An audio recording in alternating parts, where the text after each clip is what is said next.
Bok, ja sam učiteljica Lidija. U ovoj igri ćemo tražiti igračke u sobi koja je malo u neredu.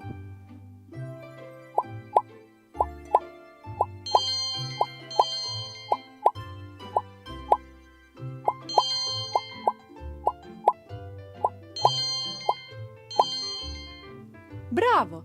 Našli smo mnogo igračaka. Idemo još jednom?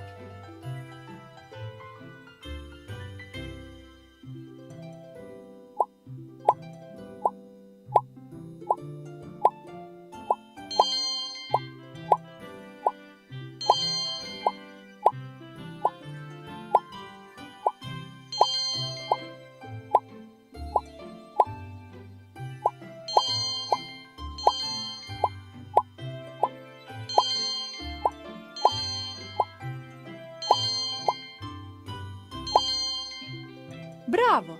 Našli smo mnogo igračaka. Idemo još jednom?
Bravo!